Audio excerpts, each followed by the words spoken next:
سلام دوستان، ارادت. امروز میخوام 0 تا 100 تعمیر بخاری رو آموزش بدم. البته این بیشتر برای تعمیرکارای بخاری خوبه، اونایی که تازه شروع کردن که یه شغل خیلی خوب و برای زمستون با درآمد تقریبا خوب داشته باشن. خب این بخاری ما اومدیم، مشتری گفته انفجاری روشن میشه، یعنی وقتی که شمعک رو روشن میکنی و ولوم میچرخونی بخاری روشن بشه چند ثانیه طول میکشه، بعد انفجاری روشن میشه.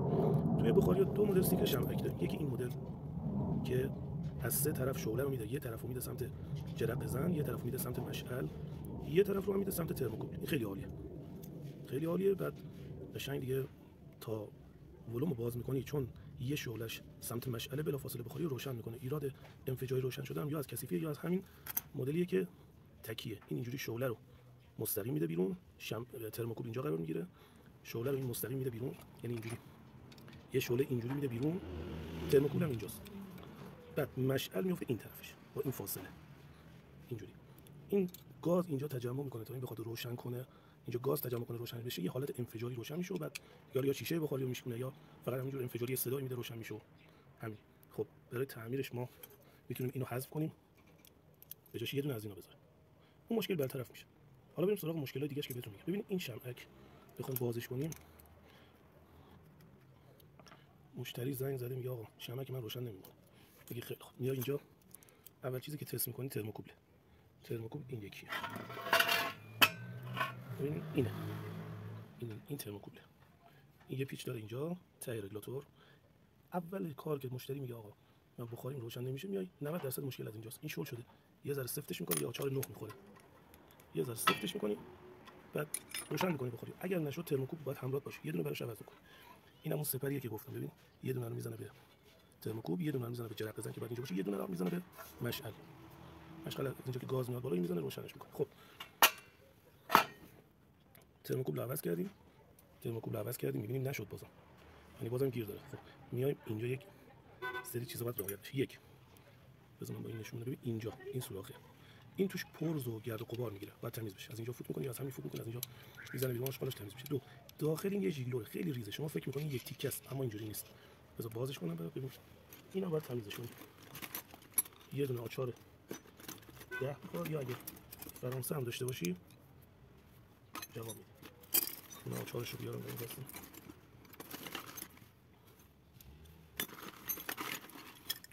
خب با آچار فرانسه این مهره رو میگیریم، با آچار فرانسه با یه آچار دیگه اینو میپیچونیم، یه پیچ کوچیک درست. خب ببین این شیگلور، اینم گاهن کثیف میشه، سوزن چیزی نباید توش بکنید چون این پرده شیشه‌ای داره که اینجوری شاید دیده نشه. اون اگه بشکنه باز گاز زیادی میزنه توی شمعک و کلا خاموشش میکنه. اینو تمیز میکنیم، باز میبندیمش، سفتش میکنیم با همون دو تا آچار، من با دست سفت کردم، سفتش میکنیم و میبندیم، قطعا دیگه روشن میشه. 1% خیلی کم پیش میاد اگر نشد، یعنی بازم شعله روشن نموند بعد از اینکه شمعک رو رها کردی. اینجا ترموکوب که باز بشه یه دونه مهره دیگه هم داره، اینم باز میکنه. این زیر یه دونه بوبینه، نمونهشو باز کنم. اینجا ترموکوب بود، یا آچار میندازیم اینجا، بازش کنم یه ذره سفته.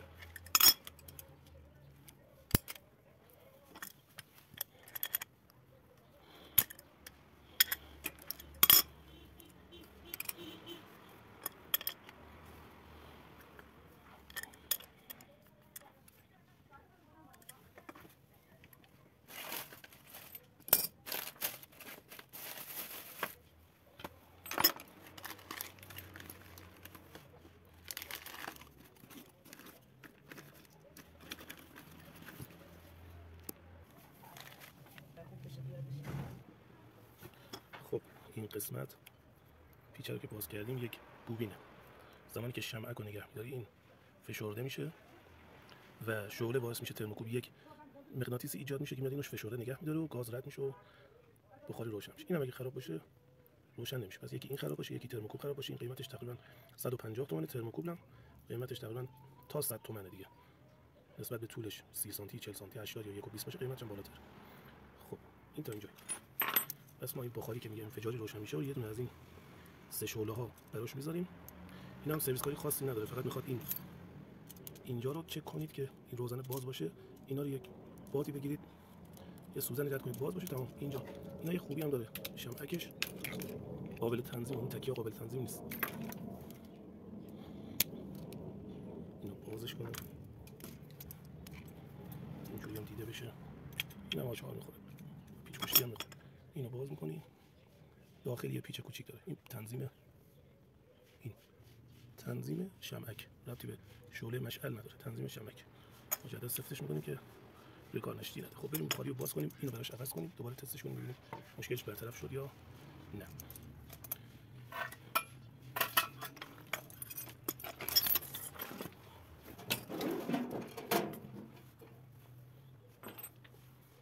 تو این مدل اگه دیده بشه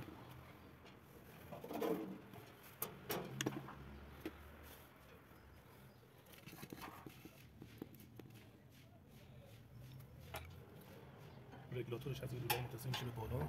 تو مدل‌ها دیگه اینجاست، هیچ فرقی نداره، فرقش همین لوله. ما اینو بازش می‌کنیم، دو تا پیچ داره شمعک بالا پایین بازش می‌کنیم.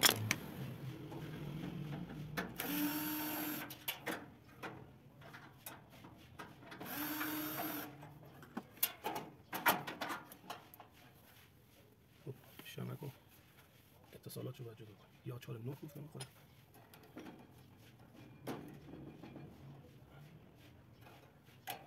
مدل قدیمی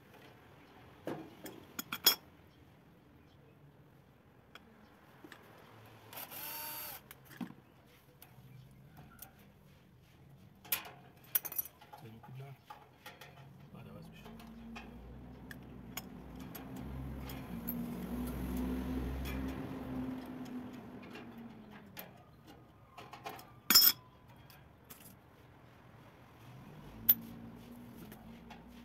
تمکود عوض میکنیم با شمعک.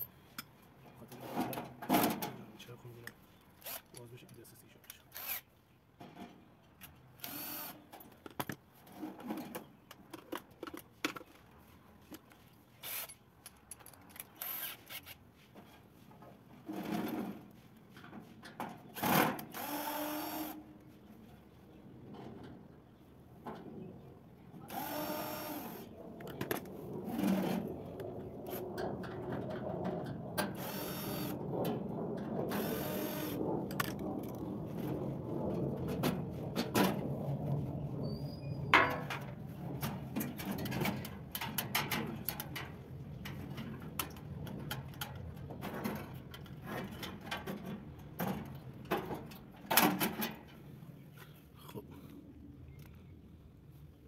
کل رگولاتور و سیکل شمعک و اینا همین هست.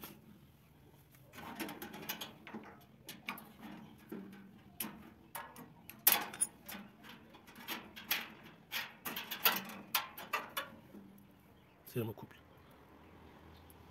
این باید عوض بشه. چون از این جدید هم میخوره اینجا که دیده بشه. اینم مربوط به جرقه زن، اینم نسبت به این سپر فرق میکنه، باید عوض بشه. یک توضیح بدم، این مدل اینو واشر توره نباید گم بشه، برای جرقه زدن خیلی لازمه. تو این تک پر و تک شعله های شمعک اینجوریه جرقه زن، اما توی مدل ستایا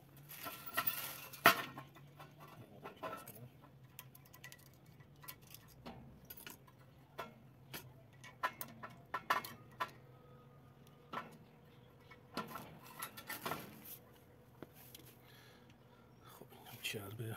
تو مدل شمعک های تک شعله یه سوزن اینجا هست، این میره داخل، این نمیره داخل رگولاتور. اما توی شمعک های 3 شعله این که میره داخل رگولاتور یک اینطور حالتی داره که به شمعک وصل میشه اینجا. الان شمعک اینا میذارم تو ببینید چجوریه.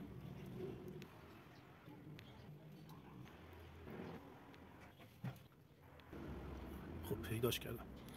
جرقه زن های شمعک های سپر، این کریستال جرقه زنش این شکلیه که این جدیده باید بخوره ببین اینجوری میره داخل، که حالا ما میایم وصلش میکنیم، اینا سوار میکنیم تست میکنیم ببینیم چی شد. دو تا پیچ داره، اینا رو باید باز کنی. یه توضیح داره، این بعد رو به طرفی باشه که لوله میخواد بهش پیچ بشه، یعنی به این ور اینا نباشه که مجبوری دوباره بازش کنی. جرقه زن میاد اینجا قرار میگیره. ترموکوبل جدیدم بذار یه مدل بیارم براش. این 60 سانت یا 40 سانت یا 60 سانت میخوره، بلنده.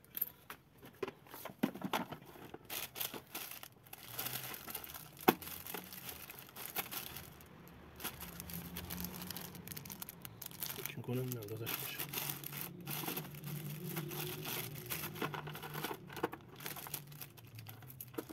اینم نه،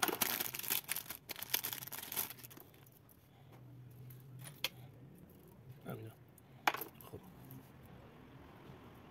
این رو هم میایم ما اینجا، این روزنه میاد اینجا قرار میگیره، به این صورت میبندیمش.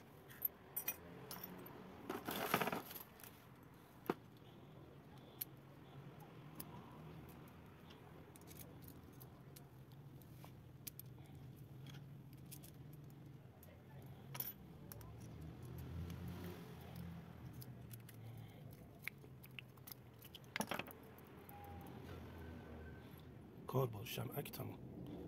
این دیگه آخر میاد اینجا سوار میشه و کلا میره به رگولاتور. الان باید به رگولاتور ببندیم. خب میاد سمت رگولاتور. گفتم این یه واشرتوریه برای پخش مغناطیسی، نباید گم بشه، خیلی لازمه. اینو باید اینجا جور بزنیم.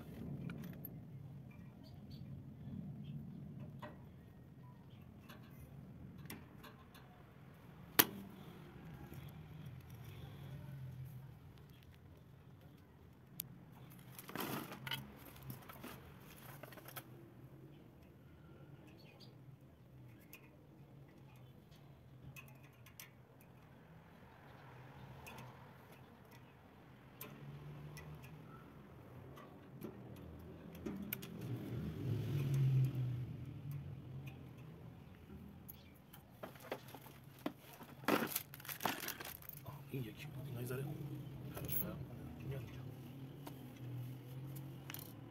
یه فنر داره، میاد اینجا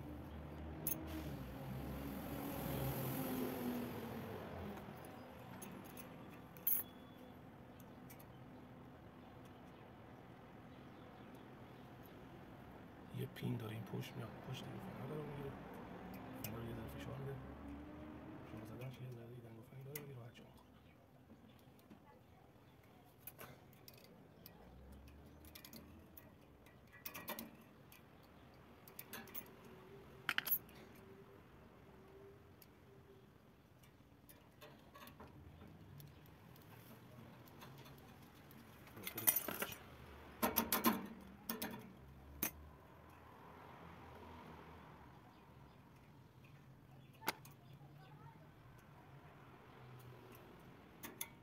اینجا تستش هم میکنیم، بد نیست.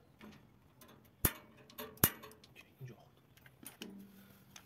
خیلی خوب تا اینجای کار. حالا میریم ترموکوبل رو زیر این بوبین میبندیمش.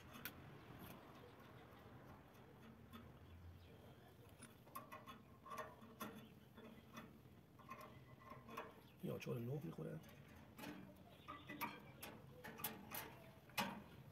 این زیر آچار 10 میخوره.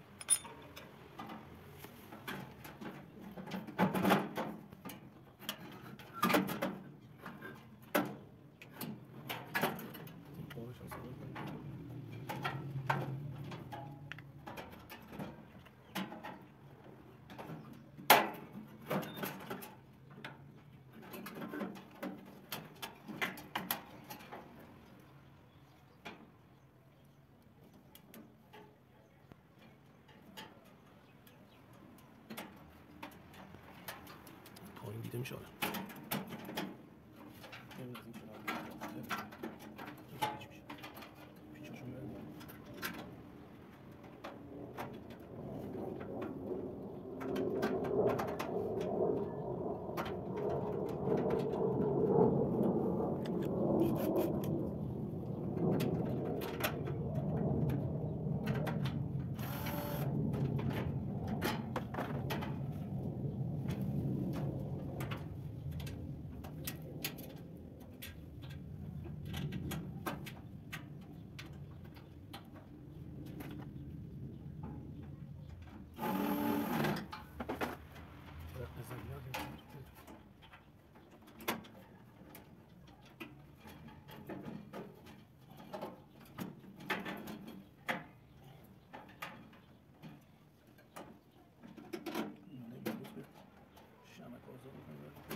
قاچار بیخ به کار دارید. خب همون دست بگیرید.